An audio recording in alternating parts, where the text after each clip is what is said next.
अरे भिखारी, तेरी औकात है 500 करोड़ लाने की? तू जानता भी है 500 करोड़ होते क्या है? तुम लोगों को अंदाजा भी है कि ये क्या हो गया है? 500 करोड़ रुपए गायब हैं। अगर ये पैसा अभी के अभी वापस नहीं आया तो मैं बर्बाद हो जाऊंगा। अगर कोई 500 करोड़ रुपए वापस ले आया तो मैं उसे 10 करोड़ रुपए इनाम दूंगा। सुबह के ठीक 7 बजे थे। शहर अभी पूरी तरह जागा भी नहीं था, लेकिन मेघराज चौक पर कूड़े की गंध और बसों का शोर पहले से मौजूद था। वहीं फुटपाथ के किनारे फटे हुए बोरे के साथ 12 साल का नील झुका हुआ था। वह प्लास्टिक की बोतलें और टूटी तारें चुन रहा था। उसके हाथों पर जमी गंदगी स्थायी लगती थी, जैसे किसी ने उस पर अनदेखा होने की मुहर लगा दी हो।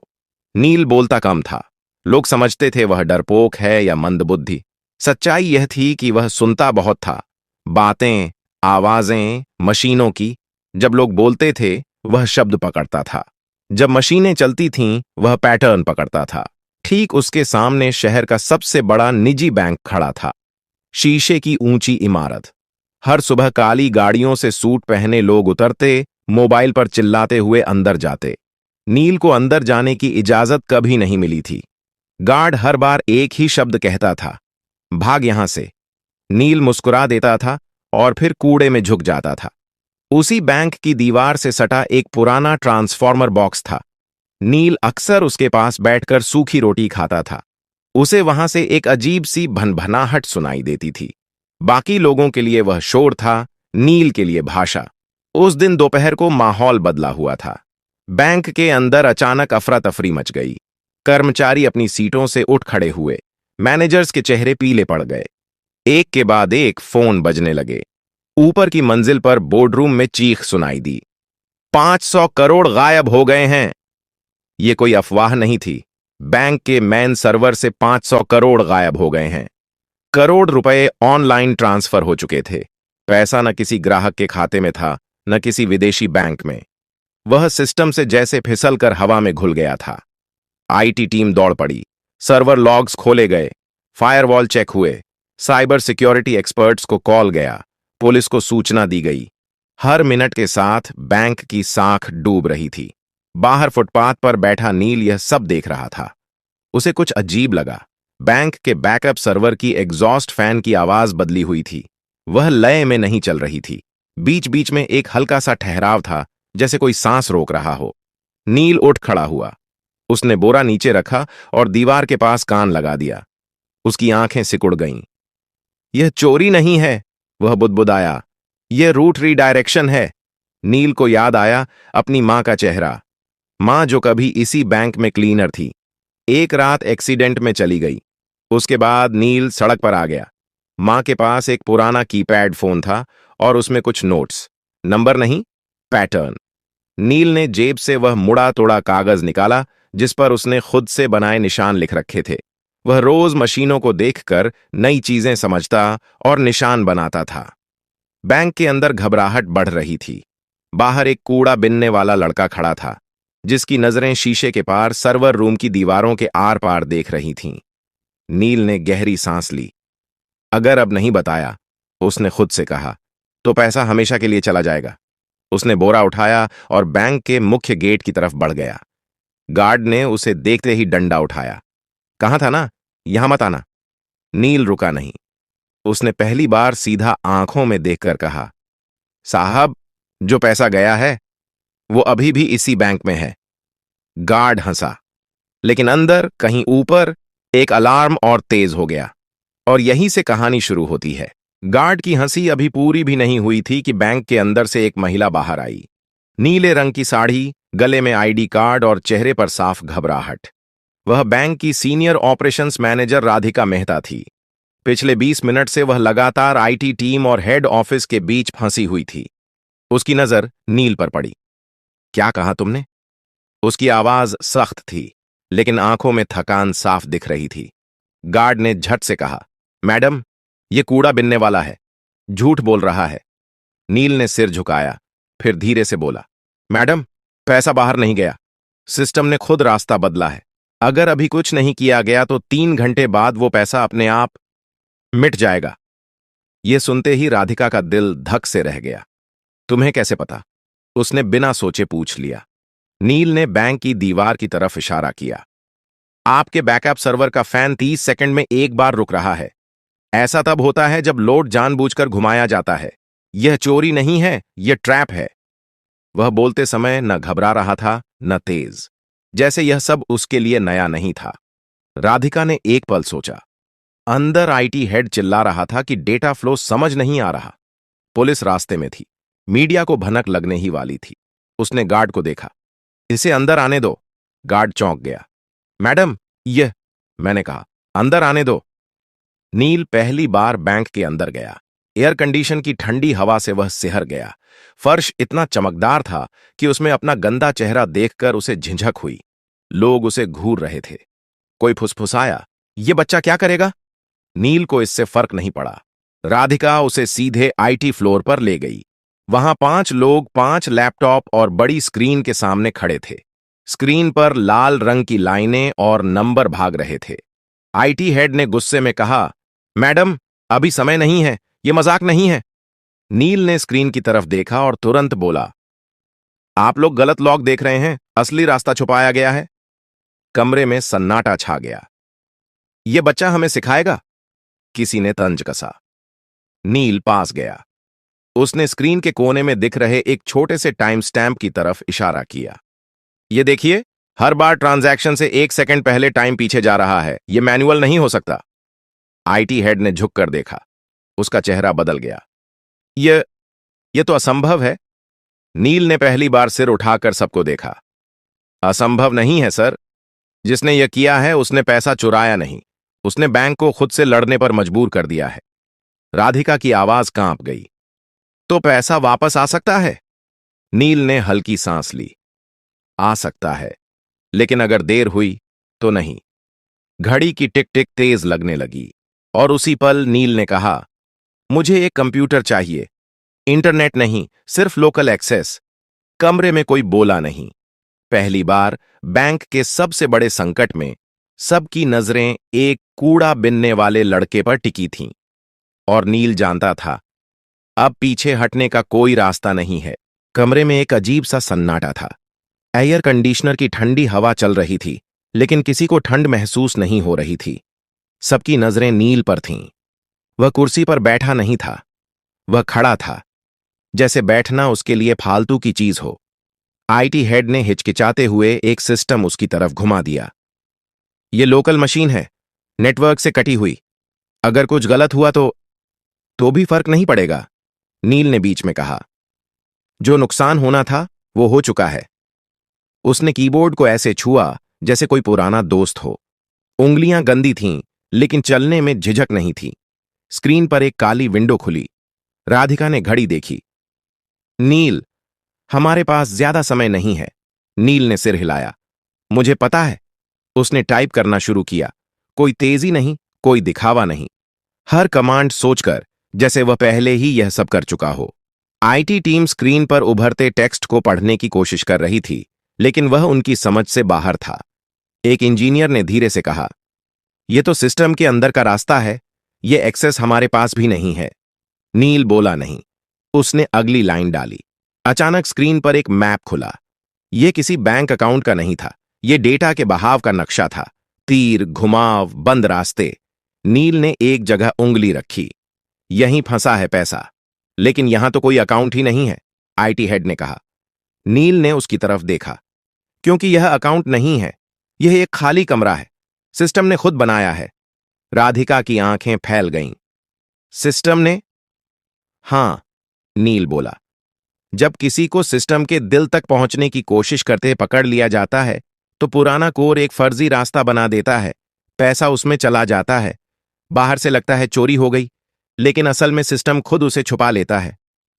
कमरे में किसी ने सांस तक नहीं ली। आईटी हेड ने धीमी आवाज में कहा, लेकिन ऐसा फीचर तो कहीं डॉक्यूमेंटेड नहीं है। नील ने हल्की मुस्कान दी। क्योंकि यह फीचर नहीं है, यह डर है मशीन का। उसने अगला कमांड डाला। स्क्रीन पर लाल चेतावनी चमकी। वार्निंग, डेटा कोलैप्स इन 17 मिनट्स। राधिका के हाथ कांप गए। इसका मतलब? नील ने कहा, अगर यह कमरा ढह गया तो पैसा किसी का नहीं रहेगा, न चोर का न बैंक का। आईटी टीम में खलबली मच गई। तो जल्दी करो, कोई बोला। नील ने पहली बार गुस्से से सिर उठाया। जल्दी नहीं, सही। उसने अपनी आंखें बंद कीं, कुछ सेकंड के लिए, जैसे दिमाग में कुछ जोड़ रहा हो। उसे याद आया वह पुराना मोबाइल, मां की आवाज, नंबरों के बीच का पैटर्न। चीजें सीधे नहीं चलती, वे घूम कर आती हैं। नील ने टाइप किया।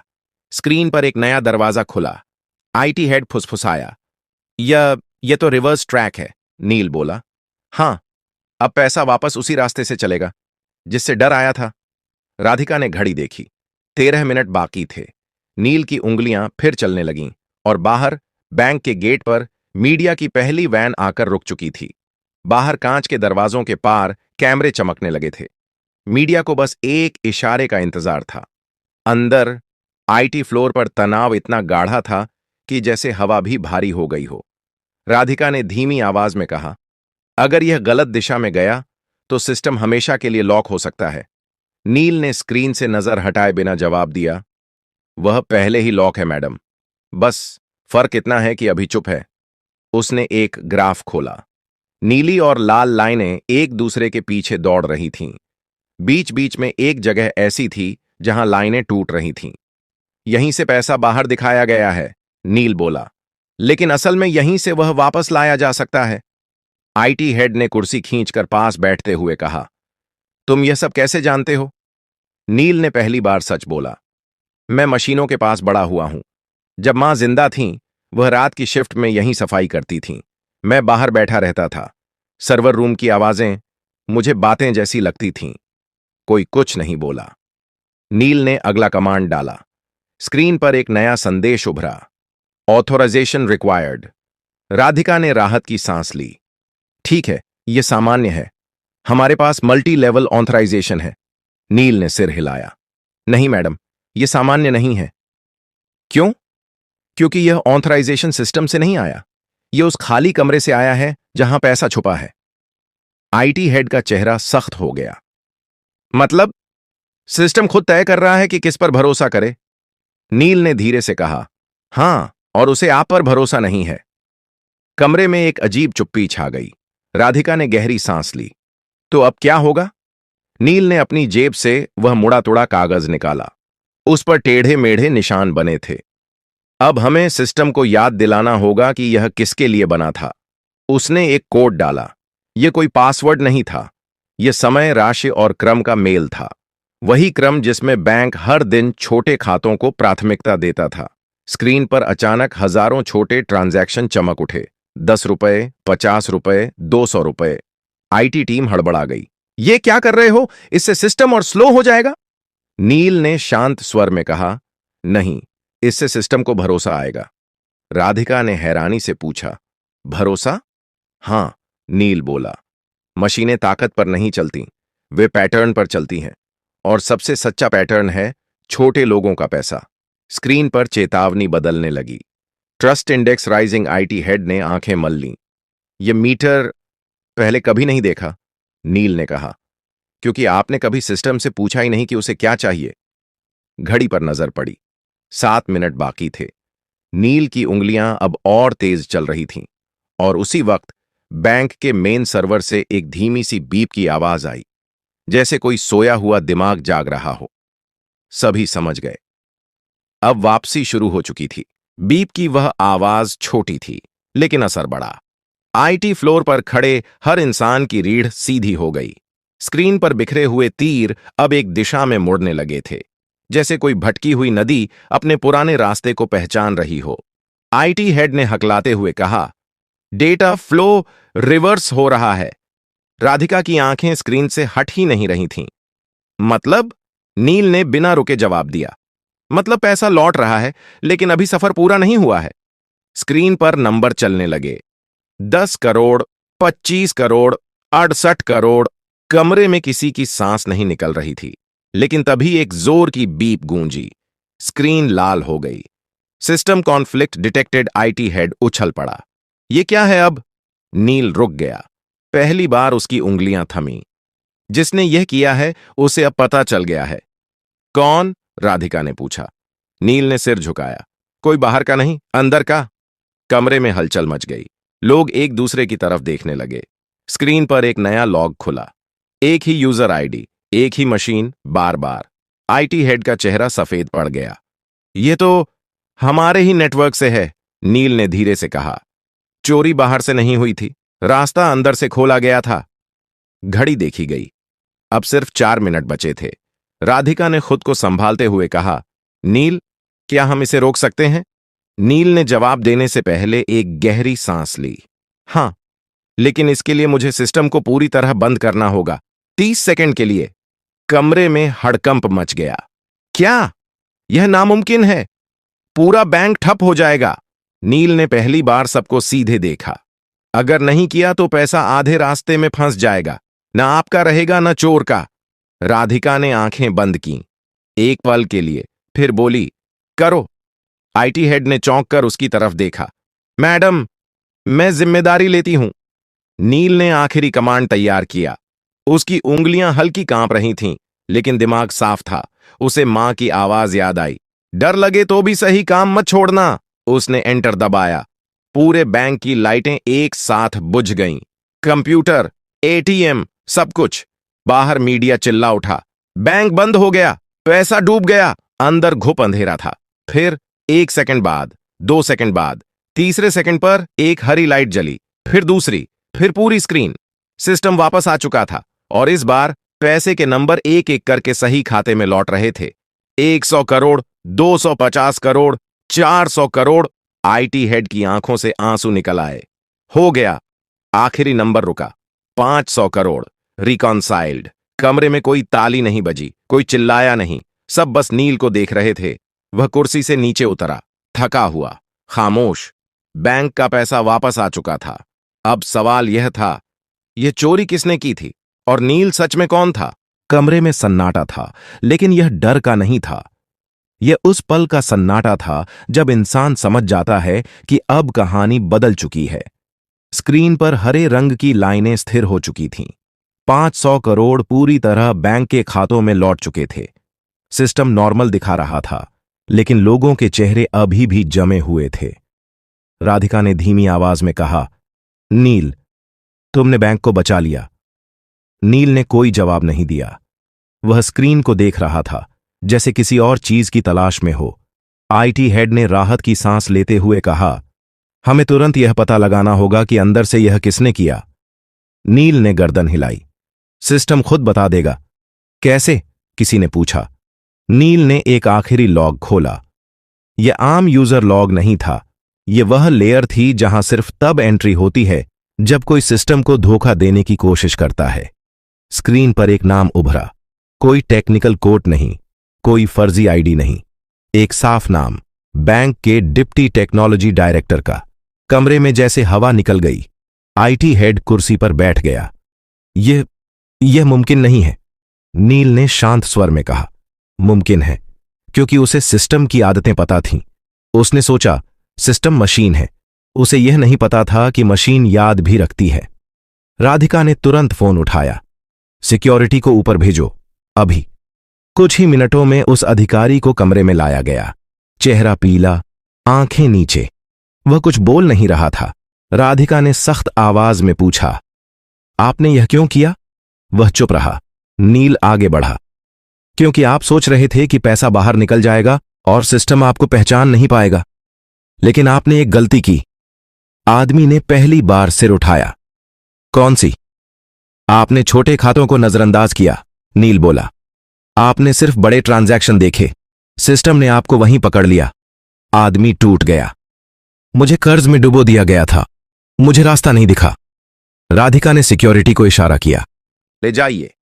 जब वह बाहर गया तो किसी ने राहत की सांस ली, किसी ने शर्म की। नील अब दरवाजे की तरफ बढ़ने लगा। राधिका ने चौंक कर कहा, रुको, तुम कहां जा रहे हो? नील रुका। मेरा काम हो गया मैडम। काम? उसकी आवाज भर आई। तुम्हें पता है तुमने क्या किया है? बैंक, ग्राहक, पूरा सिस्टम। नील ने धीरे से कहा, मैंने सिर्फ जो गलत था उसे सही किया है। राधिका आगे बढ़ी। तुम्हें इनाम मिलेगा, नौकरी मिलेगी, पढ़ाई, सब कुछ।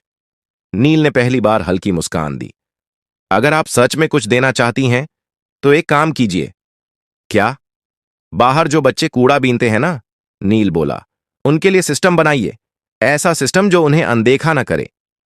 राधिका कुछ बोल नहीं पाई। नील दरवाजे से बाहर निकल गया। वही फटा बोरा, वही गंदे हाथ। लेकिन अब बैंक की दीवारें उसे देख रही थीं, क्योंकि सिस्टम तो बच गया था। अब इंसानों की बारी थी। बैंक के बाहर शाम ढल चुकी थी, लेकिन भीड़ कम नहीं हुई थी। कैमरे अब भी चमक रहे थे।